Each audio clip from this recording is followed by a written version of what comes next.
피건 미국 국무부 대북정책특별대표가 한국과 일본의 핵무장 가능성을 거론한 이후 한일이 실제 기술적으로 자체 핵무장이 가능한지에 대한 관심이 높아지고 있다. 전문가들은 일단 한국도 기술적으로는 자체 핵무장이 가능하다고 보고 있다. 단 일본에 비해 각종 제약이 많다는 게 한계다. 일본은 짧게는 3일 안에 핵탄두를 제작할 수 있을 것으로 군사 전문가들은 보고 있다. 미일 원자력 협정에 따르면 미국은 핵무기 비보유국 중에 유일하게 일본에만 대표적인 핵물질인 플루토늄 생산을 허용하고 있다. 발전 등 평화적 이용에 한한다는 단서를 붙였지만 사용 후 연료 재처리를 허용함으로써 핵무기로 전용될 수 있는 순도 90% 이상의 플루토늄을 확보할 수 있는 길을 열어준 것. 실제로 일본은 지난해 말 기준으로 원자폭탄 약 6,000개를 만들 수 있는 플루토늄 46톤가량을 보유 중인 것으로 알려졌다. 이에 비해 한국은 한미원자력 협정에 따라 무기급 플루토늄을 추출하는 길이 막혀있다. 플루토늄을 추출할 사용 후 핵연료의 경우 건식 재처리 초기 단계만 가능한데 이마저도 미국의 포괄적 동의를 얻어야 한다. 하지만 일본보다 시간이 더 걸릴 뿐 기술적으로 핵무장이 가능하긴 하다. 국내에는 원자력 발전소 가동을 위해 3%까지 농축된 우라늄이 3년치가량 확보돼 있다. 이를 핵무기급인 90%까지 농축하는데 한 달가량 걸린다. 석윤열 서울대 원자핵공학과 교수는 U-235를 1개월만 더 농축하면 히로시마에 투하된 원자폭탄의 위력을 웃도는 핵탄두 하나를 만들 수 있을 것이라고 했다. 다만 실제 한일이 핵무장하는 것을 미국이 용인하거나 묵인할 가능성은 매우 낮다. 한일을 허용할 경우 대만 등으로까지 핵무장 도미노 현상이 벌어질 수 있기 때문이다. 이런 까닭에 북핵 억제력을 위한 현실적 대안으로 미군 전술핵을 재배치하는 방안이 거론됐던 것이다. 토마호크 순항 미사일의 재래식 탄두를 핵탄두로 교체한 뒤 이를 탑재한 미핵 잠수함을 한반도 영내에 배치하는 방안 등이 대표적이다. 세계에서 가장 큰 잠수함인 묘하이오급 잠수함엔 토마호크 미사일이 최대 154기 탑재된다. 미군 전략 폭격기 등에 장착되는 투하용 핵폭탄 B-61을 주한미군 및 주1 미군 기지에 배치하는 방안도 거론된다. 이 과정에서 미국이 북핵 억제력 제공을 명분으로 수조 원 이상의 방위비 분담금 증액을 요구할 수 있다는 우려도 나온다. 박휘락 국민대 정치대학원 교수는 전술핵 재배치 논의가 실제 진행될 경우 한국 정부가 이를 반대하고 일본은 찬성하면 미일이 밀착하고 한국이 더욱 고립될 가능성도 배제할 수 없다고 했다. 2. 많은 나라들이 V-22 오스프리 도입을 머뭇거리는 이유.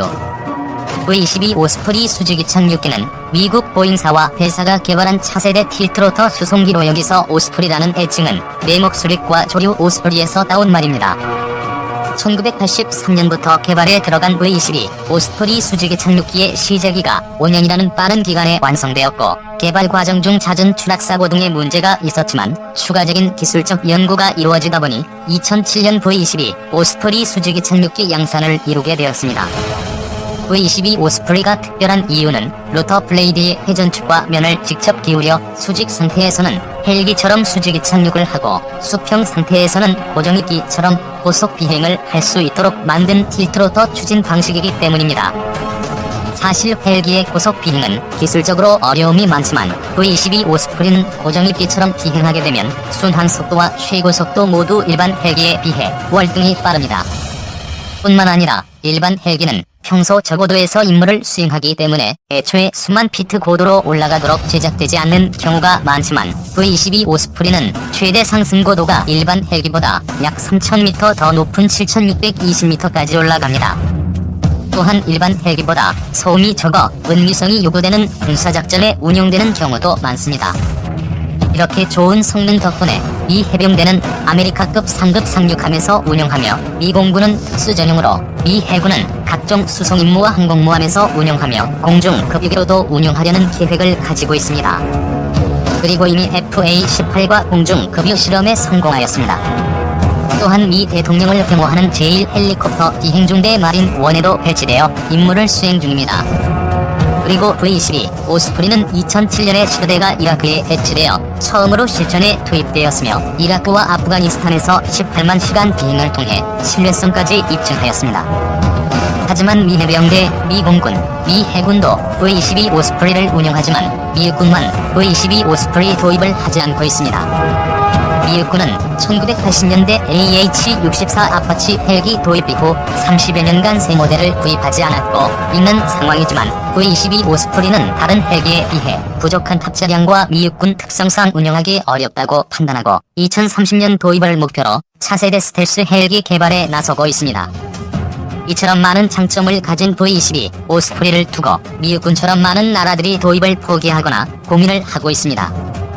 미국이 매년 막대한 비용의 재정 지원을 해주고 있는 동맹국 이스라엘은 이전부터 V-22 오스프리를 각종 침투 및 특수작전에 사용하기 위한 목적으로 2013년 세계 최초로 V-22 오스프리를 도입하나 싶었지만 2017년에 V-22 오스프리가 CH-53을 대체할 수 없다는 결정을 내리고 도입을 포기하였습니다.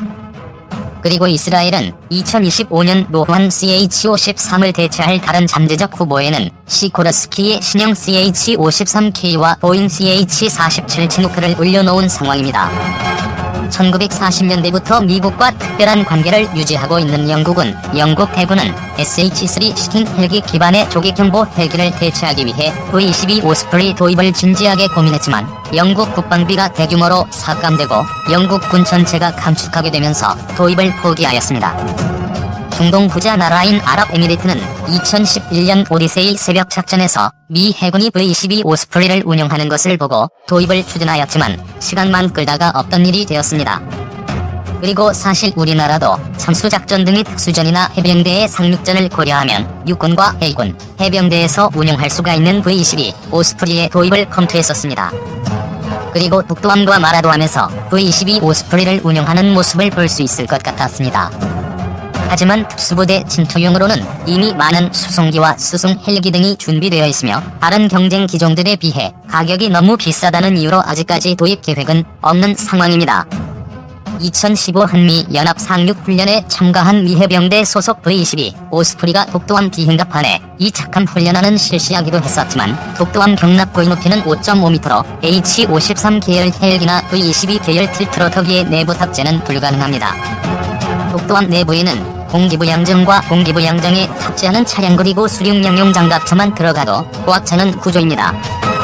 이외에도 사우디아라비아, 카타르, 이탈리아, 노르웨이, 브라질, 콜롬비아, 싱가포르, 오스트레일리아 등 많은 나라들이 V-22 오스프리의 많은 장점 뒤에 가려진 치명적인 단점 때문에 도입을 포기하거나 고민하고 있는 상황입니다.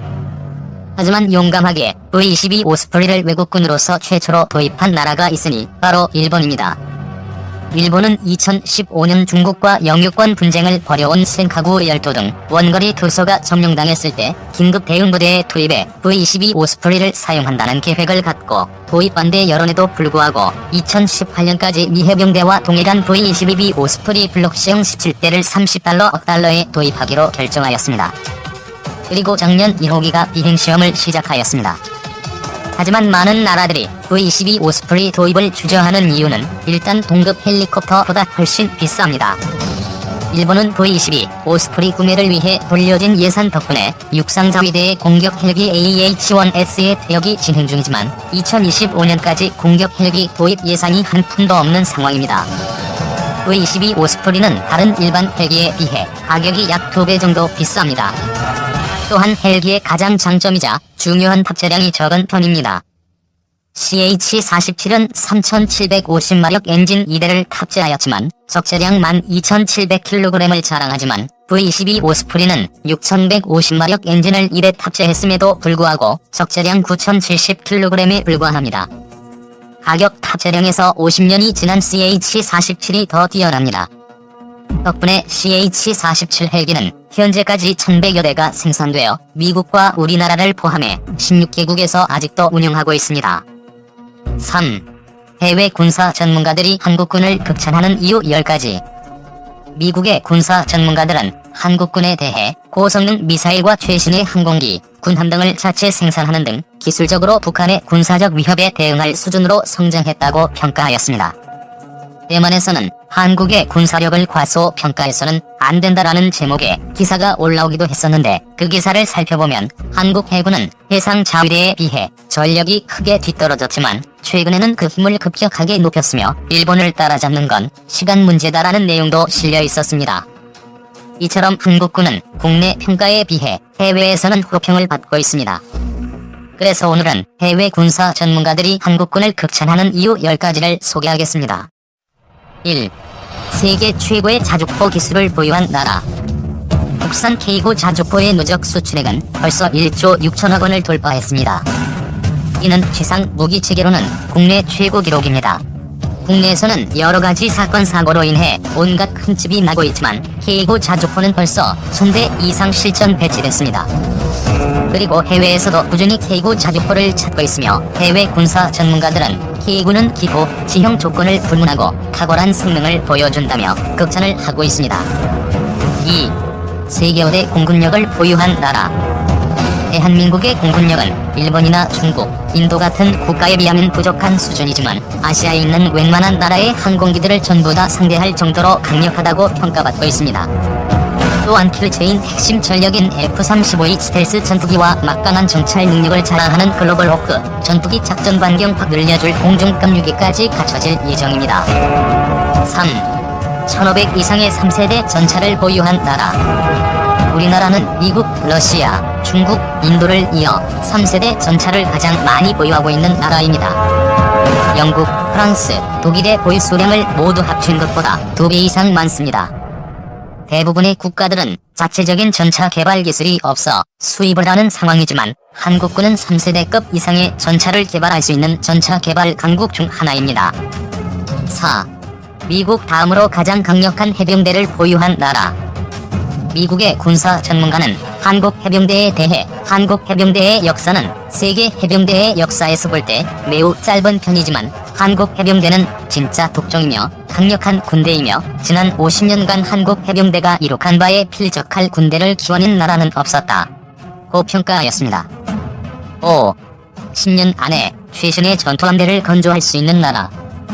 해외에서 한국의 조선 능력은 세계 최고 수준이라고 평가받고 있습니다. 물론 우리나라가 조선 강국임은 분명하지만 아직 함정 강국이라고 언급하기는 어렵습니다.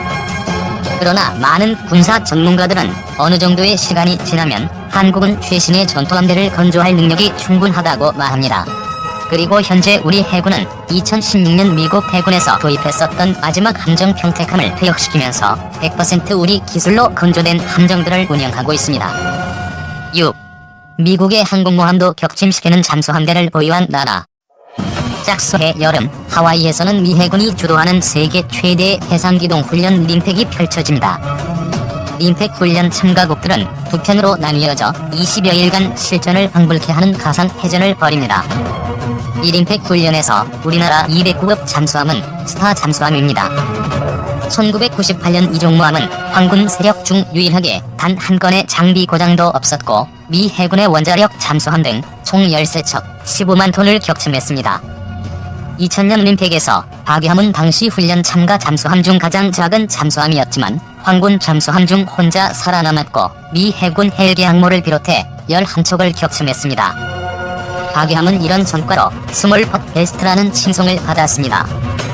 2002년 훈련에서는 나대형함이 10척을 격침했으며 2004년 림팩엔 장보고함이 출전하여 미 해군 최신의 항공모함 등 30여 척을 격침하고 훈련이 끝날 때까지도 유일하게 위치를 들키지 않아 퍼펙트 서브머린 칭호를 받았습니다. 7. 놀라운 대함 미사일 제작 기술을 보유한 나라. 한국이 자체 개발한 다음속 대함 미사일 회성은 림팩 훈련과 발사 훈련 전체에서 실사격 명중률은 100%를 보여주고 있으며 해외에서도 많은 관심을 갖고 있고 한국 해군에서 매우 신용하는 대함 타격 체계입니다. 그리고 현재 러시아군이 보유한 야혼트의 기술을 이전받아 신형 대함 미사일을 개발 중입니다. 선진국에서는 50년 이상을 꾸준히 연구해온 분야지만 한국은 놀라울 정도의 기술력을 이미 갖추고 있다고 평가받고 있습니다. 8. 동북아에서 가장 강력한 헬기 전력을 보유한 나라. 현재 한국 육군의 항공 전력은 동아시아 최강이라 평가받고 있습니다. 한국군은 거의 20년간 수건 사업이던 아파치 공격 헬기를 도입하였으며 2018년 육군의 노후 공격 헬기인 500MD와 AH-1S를 국산 소형 무장 헬기가 대체할 예정입니다.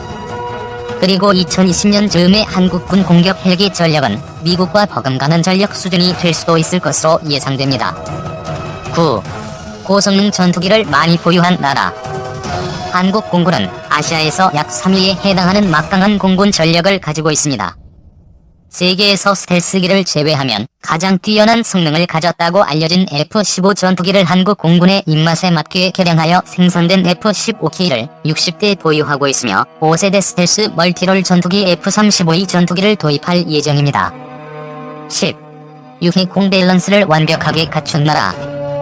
한국은 러시아, 중국, 일본 등 강대국들에 둘러싸여 있으며 바다로 둘러싸여 있는 한반도 특성과 주적인 북한군 지상군 전력에 대비해 한국군은 완벽한 밸런스를 갖추고 있다고 평가되고 있습니다. 특히 이런 한국군의 완벽한 밸런스를 남미 국가 군사 전문가들은 부러워하며 극찬을 아끼지 않고 있습니다. 그리고 한국군은 언제나 전 세계 군사력 평가에서 10위권을 유지하고 있습니다. 마지막으로 영국의 한 군사 전문가는 한국 국민들은 세계에서 유일하게 자국 군대를 약한